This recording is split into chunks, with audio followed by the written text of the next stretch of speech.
The gates stand unopened. Their wrought iron, once gleaming, now bears a gray patina mottled by rain and time.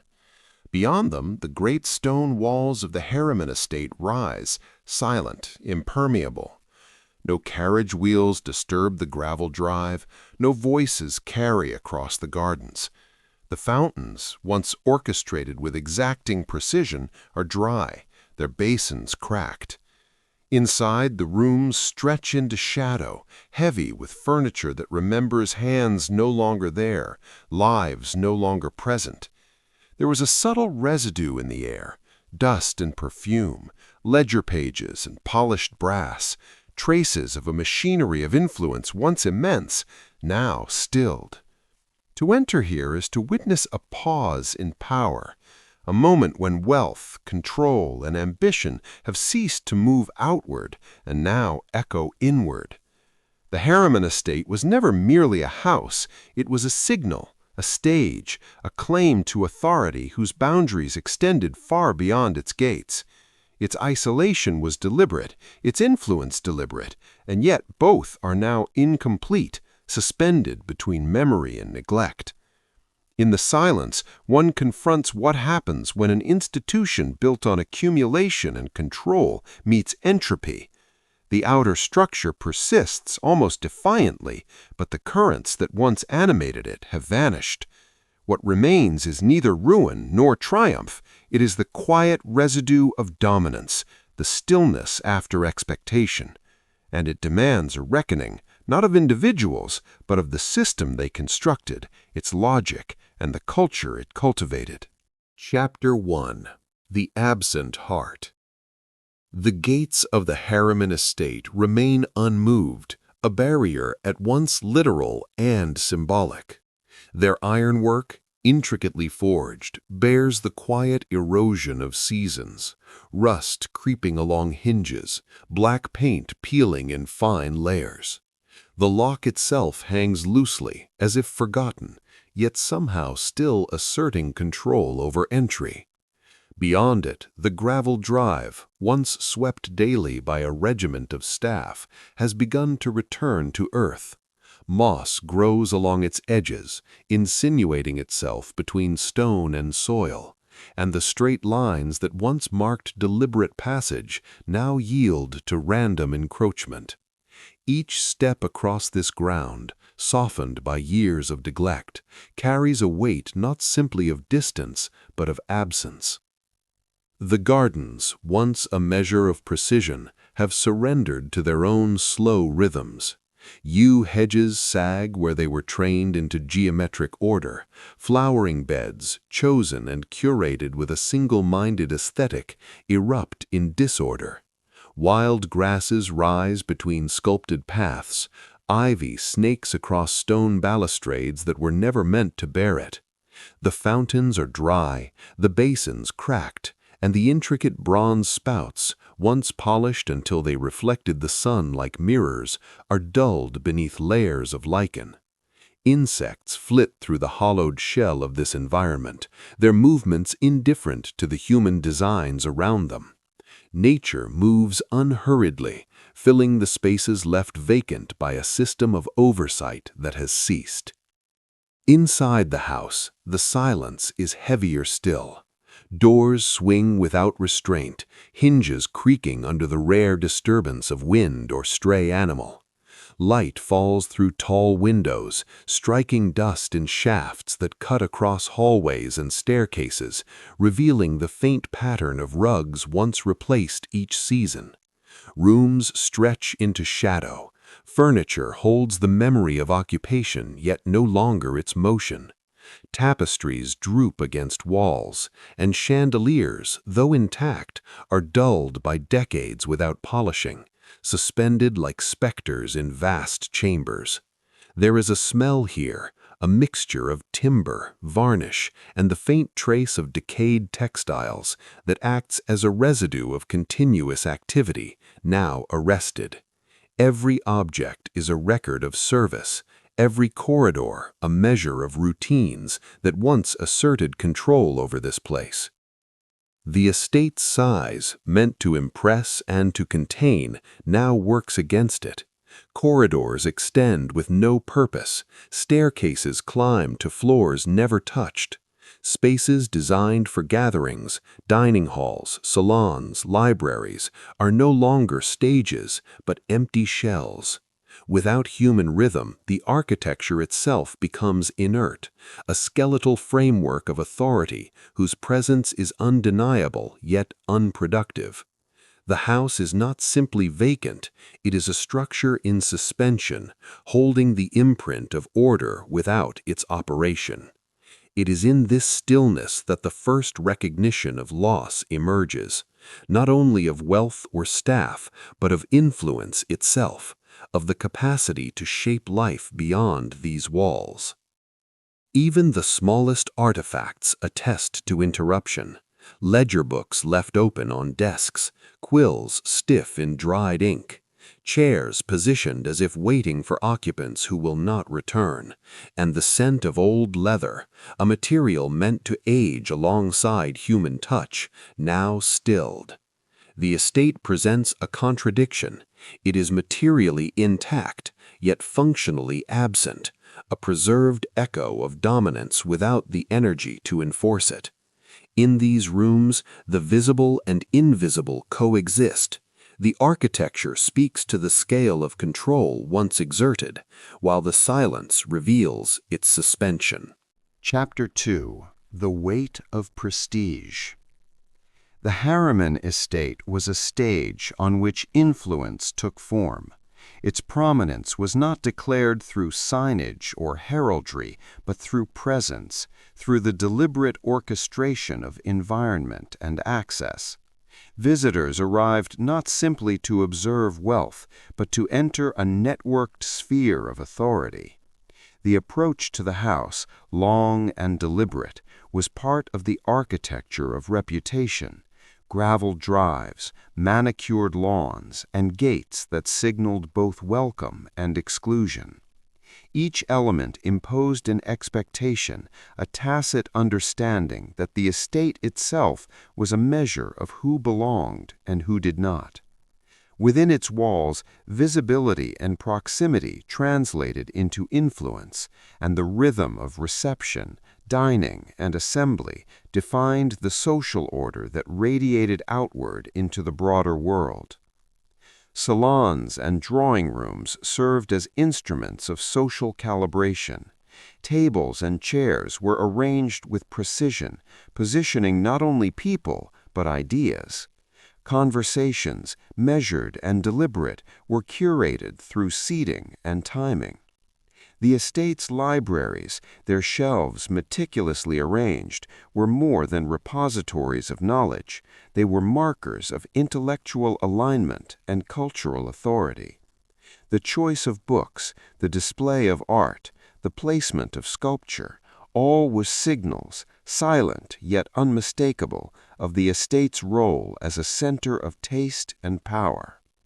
Influence here was exercised subtly through the shaping of perception rather than decree. It operated on the assumption that status could be transmitted spatially. Proximity conferred association, and association reinforced hierarchies that extended far beyond the immediate grounds. The estate's grounds themselves were extensions of social function. Gardens and terraces were designed to accommodate movement, observation, and encounter. Walks were guided along visual axes, revealing vistas at intervals calculated to impress and to organize attention. Fountains and reflecting pools punctuated these paths, providing moments of pause and reflection, but also of recognition that all within view had been arranged according to a precise logic. Even the smallest gestures of the landscape, the bending of a tree, the shadow of a column, participated in a choreography that reinforced authority. Here, culture and power were inseparable. The physical environment shaped behavior and perception as surely as the people who inhabited it. Within this system, the estate functioned as a node in a broader network of elite coordination. Business, politics, and social advancement converged through its gates. Alliances were formed, reputations validated, and influence circulated along patterns that were subtle yet rigorous. The Harriman estate was both container and amplifier. It held a concentration of human and material resources while magnifying the reach of those who commanded them. Attendance conferred recognition, and recognition reinforced the legitimacy of the institution.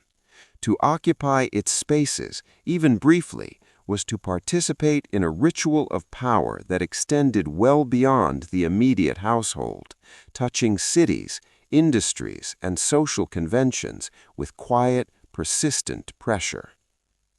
The weight of prestige was cumulative. Each gathering, each carefully staged gesture layered expectation upon expectation. Visitors learned not only the manners of the house, but the rules of the social and economic world it represented. Its influence operated almost invisibly.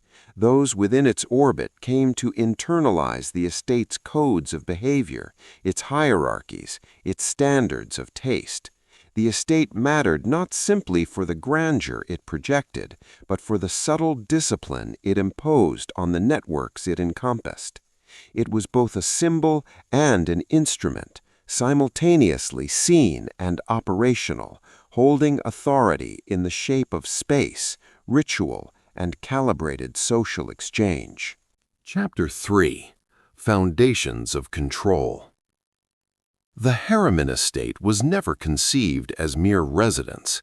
Its creation began with the deliberate alignment of land, architecture, and ideology, a synthesis intended to manifest authority as a spatial and cultural fact. The site itself, selected for elevation and visibility, offered control over both landscape and perception. Rolling lawns, dense woodlands, and strategically placed watercourses were surveyed and arranged with precision, forming a canvas on which influence could be projected. Every curve of the driveway, every clearing in the forest was chosen to frame sightlines, to choreograph arrival, to signal both grandeur and command. In these early decisions, the estate already assumed a function beyond habitation. It was a medium through which presence could be asserted, a tangible articulation of ambition. The Harriman's vision extended beyond superficial display. Their intent was to create a microcosm of order, a controlled environment capable of embodying the values they associated with power: permanence, refinement, and discretion. Architects were commissioned not simply for style, but for the translation of abstract hierarchy into material form. Facades were articulated with restraint and symmetry, interiors organized with a logic that subordinated individual whim to collective discipline. Staircases, hallways, and reception rooms were designed to regulate circulation, to structure interaction, to impose rhythm. Walls were thick, ceilings lofty, corridors extended along axes that encouraged observation and reinforced oversight. Even the choice of materials, marble, oak, wrought iron, was a measure of authority, durable, costly, and resistant to casual alteration. The grounds operated according to a parallel philosophy. Gardens were not only aesthetic, but strategic, instruments of control over movement and experience. Terraces guided attention, reflecting pools repeated and multiplied perception, and tree lines delineated boundaries with subtle insistence. Visitors learned, often without conscious awareness, the rules of spatial deference: where to walk, where to linger, how to occupy the environment without disturbing its order. The landscape was a silent instructor, teaching conduct through the calibration of scale and direction. From the first, staffing was conceived as an extension of architecture. Household hierarchies mirrored the spatial hierarchies of rooms and floors. Staff quarters were placed with oversight in mind. Circulation paths ensured supervision, and routine schedules enforced predictability. The human system was integrated into the material one. Each servant, gardener, or steward was a moving element within a controlled field, maintaining the order the architecture demanded. Instruction, ritual, and repetition created a disciplined interior economy, a rhythm that reinforced the estate's ideological purpose. The Harrimans regarded power as a cumulative force, a network of relationships mediated through property and presence. Ownership was inseparable from visibility. The estate's scale, its access, and its internal organization functioned to assert authority before a word was spoken. Influence was embedded in stone, timber, and earth. The environment was both declaration and instrument. In this way, the foundation of control was ideological as well as physical, a conviction made manifest in every structural line, every path, every deliberate choice in the orchestration of the estate. The process was methodical, requiring foresight and exacting standards because the power it sought to embody depended on coherence, predictability, and unbroken continuity. The estate's conception illustrates a principle that would govern its existence. Authority is not abstract, but spatial, not merely exercised, but constructed. In every element, from the sweep of the front drive to the symmetry of a hall, one finds the imprint of deliberate design. The Harriman's objective was not comfort alone, but dominance, codified in architecture, enforced through landscape, and maintained through integrated human systems. The very fabric of the estate carried the logic of control. Chapter 4. The Machinery of Order. The estate was thus both a workplace and a stage, its operation requiring a choreography of precision. Financial oversight was equally systematic. Ledgers, invoices, and accounts were maintained in volumes that extended from household supplies to external investments. The management of money mirrored the organization of labor, structured, disciplined, and continuous. Expenditure was not only a reflection of taste, but a means of asserting stability. Payments, allowances, and allocations were administered through procedures that ensured both transparency and accountability within the internal system. This financial machinery was not ornamental, it was functional, binding staff, resources, and property into a single coordinated field of authority. Seasonal cycles further structured the estate. Spring demanded planting, pruning, and repair. Summer called for maintenance of terraces, fountains, and outdoor reception spaces. Autumn required preparation for long winters and social gatherings. Winter imposed routines of conservation, care, and readiness. Each period brought its own rituals, repeated annually, enforcing a rhythm that both constrained and enabled the operations of the estate. The temporal structuring of work ensured that the estate functioned as a continuous presence, even when the family itself traveled or withdrew. In this way, the machinery of order maintained the estate's authority through constancy as much as through appearance. Social rituals were integrated into these systems. Guests, whether expected or invited, encountered a meticulously arranged series of receptions, dinners, and walks. Timing, placement, and sequence were preordained, ensuring that behavior conformed to the unspoken logic of the estate. Every gathering was both a performance and a demonstration of internal control. The appearance of effortless hospitality depended on the invisible labor of hundreds of interconnected decisions and tasks. The estate's social life was therefore inseparable from its operational discipline. Its authority was expressed not only in material display, but in the orchestration of human movement, attention, and expectation. Chapter 5. The Golden Threshold. At the height of its operation, the Harriman Estate was more than residence or workplace. It functioned as a focal point for concentrated influence. The house was alive with ritualized gatherings, each carefully timed and meticulously staged, each a demonstration of authority realized through scale, precision, and coordination. Salons and ballrooms were arranged not only for comfort, but for observation. Lines of sight, proximity to hosts, and patterns of movement dictated who would be seen, who would be noted, and who would remain peripheral. The layout of rooms, the placement of art and furniture, and even the cadence of service contributed to an unspoken hierarchy, ensuring that each guest, consciously or unconsciously, understood the estate's social logic.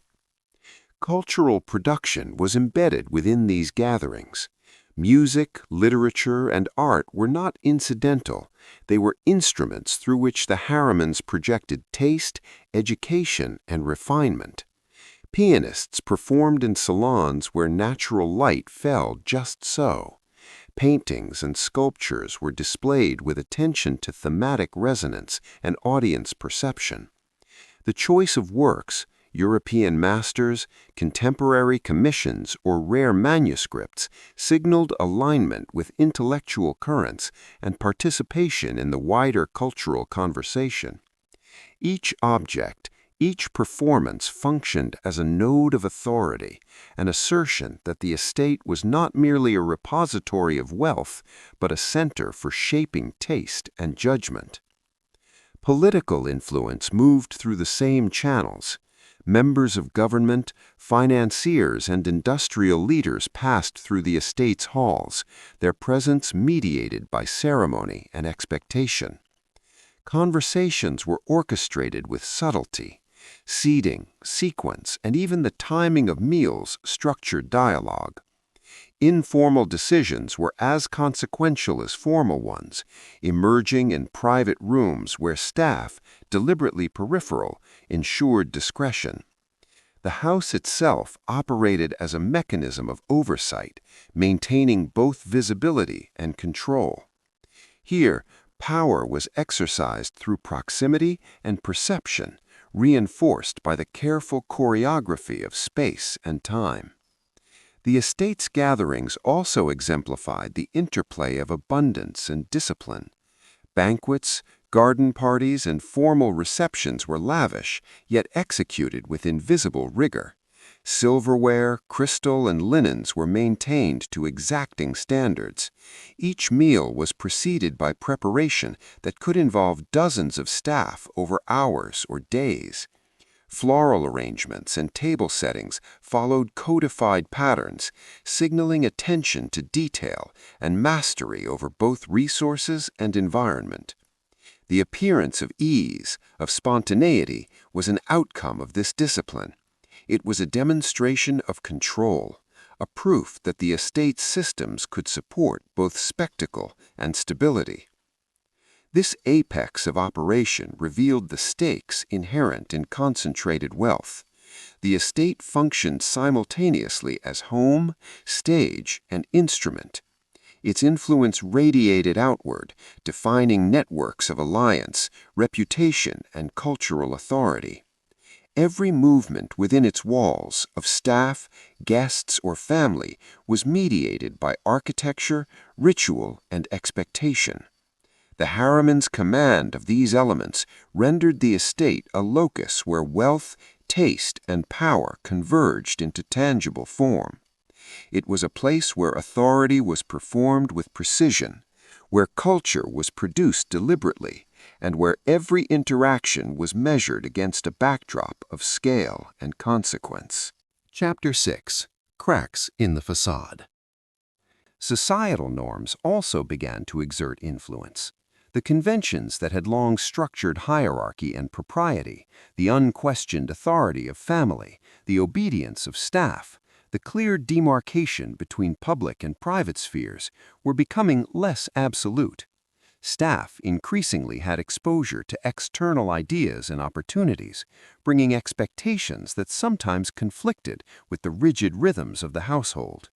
The discipline of the estate relied on predictability, yet its human component was increasingly shaped by forces outside its gates: urbanization, professionalization, and the slow democratization of leisure and culture. These shifts, while gradual, eroded the implicit compliance that had sustained the Harriman systems. Transitions in ownership, whether planned or unforeseen, further introduced instability. When succession involved extended family or trustees, the clarity of vision that had guided the estate's formation sometimes fractured. Decisions about maintenance, expenditure, and social engagement became contested or delayed. Minor deviations in practice, changes in staffing priorities, alterations in seasonal schedules, or modifications to ceremonial routines began to accumulate, each small adjustment producing ripple effects across the broader structure. Authority, once centralized and coherent, found itself mediated by compromise and negotiation.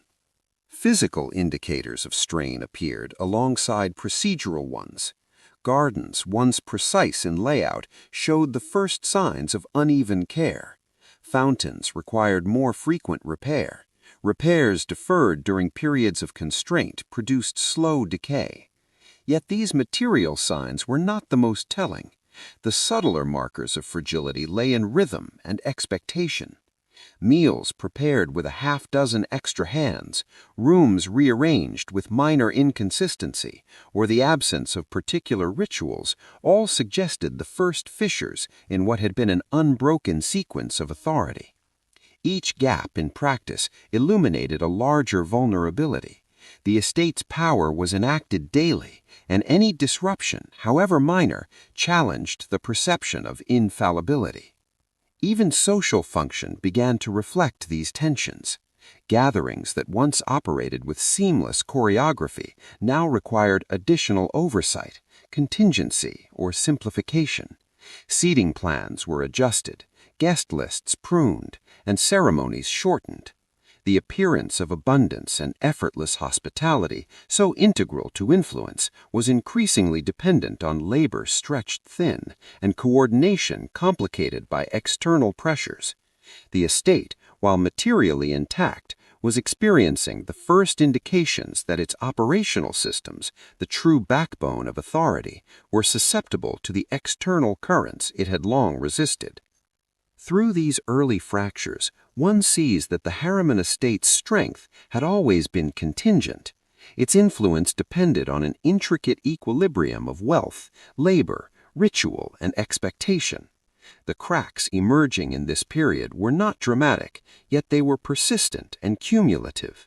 Faint deviations in practice, subtle hesitations in routine, small inefficiencies in coordination. Together, they signaled the beginnings of a transformation in which the estate would no longer exert control with the certainty it had once commanded. The machinery of order was showing its limits, quietly and inevitably. Chapter 7. Extraction and Hollowing. The Harriman estate entered a period in which its vitality was systematically drawn away.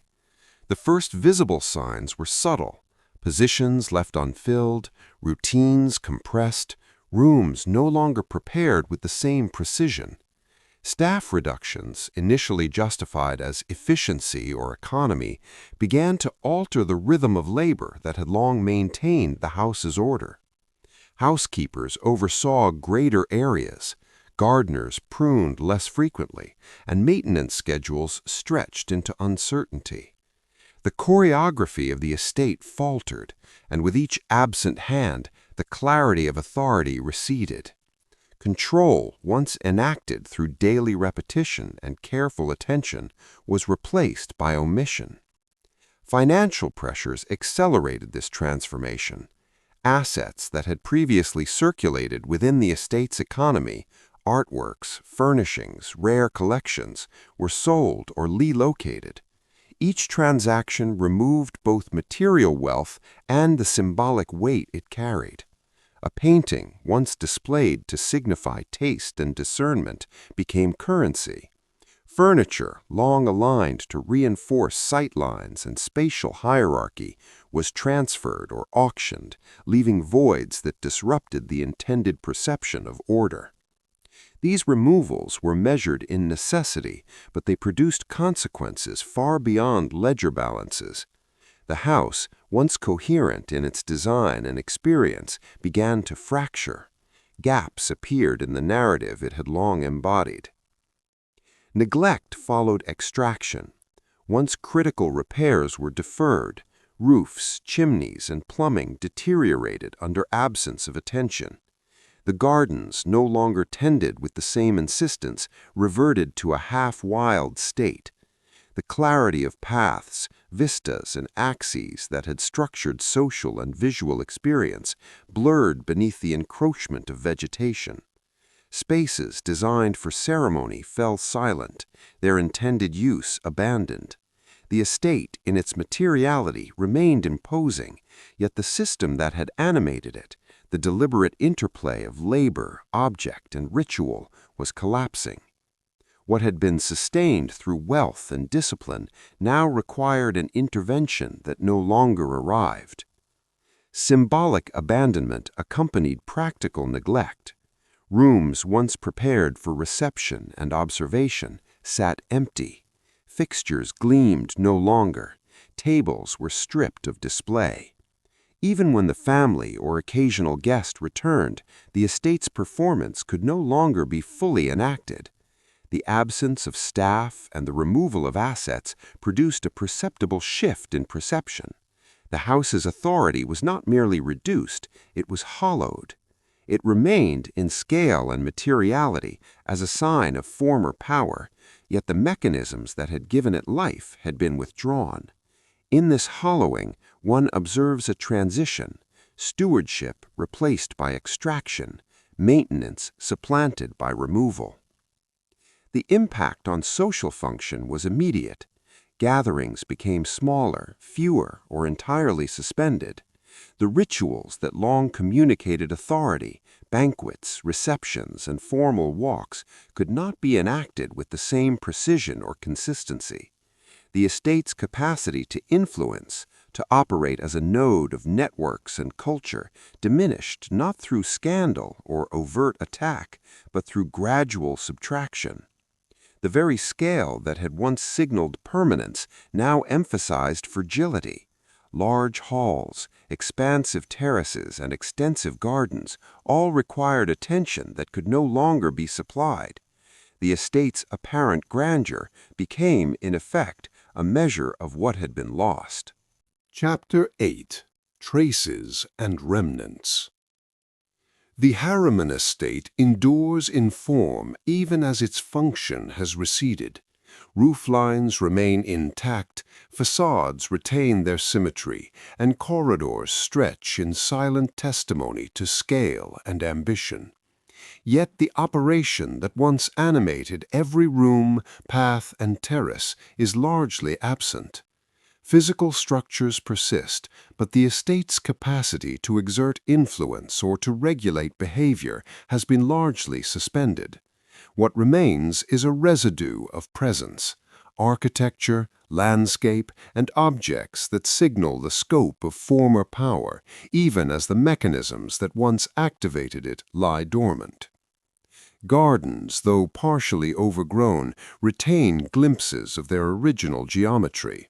Terraces reveal the imprint of axes designed to direct attention, and fountains, though cracked or dry, recall the precision with which water once punctuated space. Stone balustrades and wrought iron gates mark boundaries, now largely symbolic, that once defined access and visibility. Even when vegetation has softened edges and obscured pathways, the skeletal logic of design is legible. The intent of control remains embedded in the land arrangement, and the legacy of foresight is legible in vantage points, approaches, and clearings. Inside, rooms remain largely empty, yet the traces of former occupancy persist. Chandeliers hang in suspended expectation, polished once and now dulled. Floors bear scratches and impressions that mark decades of movement. Staircases connect levels that continue to organize space according to hierarchical logic. Furniture, removed or reduced, leaves echoes in its absence. Areas of silence delineate the former choreography of presence and labor. Libraries hold fewer volumes, yet the placement of shelves and alcoves maintains the framework of intellectual performance. The estate's material residue functions as a repository of memory, even in the absence of daily use. Institutional remnants are equally persistent. Staff hierarchies, once operational, are recorded in ledgers and manuals, in schedules and procedural annotations, rather than enacted. Financial and legal structures tied to the estate continue in some form, trusts, endowments, and titles, but these mechanisms no longer animate the social or cultural life of the property in the same way. Influence once transmitted through presence, hospitality, and ritual is now residual, a faint signal detectable only by tracing historical networks or consulting archival records. The estate's material residue functions as a repository of memory, even in the absence of daily use. Cultural remnants are equally persistent. Artworks and decorative objects survive, though frequently in diminished quantity or altered context. Musical instruments, once central to gatherings, remain in rooms silent for decades. Literary collections are reduced or relocated, leaving spaces that suggest intellectual curation, but no longer enact it. These elements serve as markers. The estate retains the forms and symbols of culture, yet the practices that gave them operational meaning, performance, display, curation, have largely ceased. In every preserved object or architectural detail, one sees both continuity and absence. What was once active, performative, and disciplined has become largely static. The contrast between form and function, between physical endurance and operational collapse, defines the estate in its current state. Structure persists with relative integrity. Influence and capacity do not. The material evidence allows a reading of former authority, yet without the daily enactment that gave it life, these traces register as echoes rather than as instruments. One moves through the estate and encounters presence without performance, control without execution, and scale without the labor that once rendered it meaningful. Chapter 9. Silence and Reflection. The estate now speaks in absence. Corridors echo with a history of orders given and received, yet no footfalls answer them. Terraces once animated by conversation and movement are quiet, their geometric precision now framing only shadow and light. The Harriman estate remains, but it is no longer an active locus of influence. Its scale and materiality endure, yet the rhythms that once bound labor, ritual, and social authority have receded into memory. In this silence, the estate becomes a lens, revealing the mechanics of power not through anecdote or biography, but through the structures it leaves behind. Walking its grounds, one perceives that control was always both visible and invisible. The alignment of gates, avenues, and sightlines dictated behavior in ways imperceptible to those outside the system. The gardens, with their terraces and reflecting pools, still articulate intention. They direct vision, guide movement, and suggest hierarchy even when no one observes. Architecture, carefully ordered and materially disciplined, continues to transmit authority quietly, as if the stones themselves remember the protocols that once governed human interaction. The estate functions now as a model, a preserved instance of a logic of power that operated through space, routine, and expectation rather than through proclamation or coercion. Cultural memory is similarly embedded. Remaining artworks, scattered furniture, and architectural details are residues of a broader network of influence and taste. Music, conversation, and performance, once instruments of social calibration, have vanished, yet the spaces designed to sustain them persist, offering a template for understanding the relationships they once mediated. The estate holds these traces in a suspended state, neither fully operational nor entirely erased. Visitors encounter a system of meaning encoded in spatial order, ritual patterns, and material presence, providing insight into how authority can be constructed and transmitted without explicit documentation. Silence also reveals fragility. The absence of labor, ritual, and maintenance exposes the estate's dependence on human activity to give coherence to its authority. Stone and timber endure, but without the enactment of systems, serving, observing, guiding, power is latent rather than active.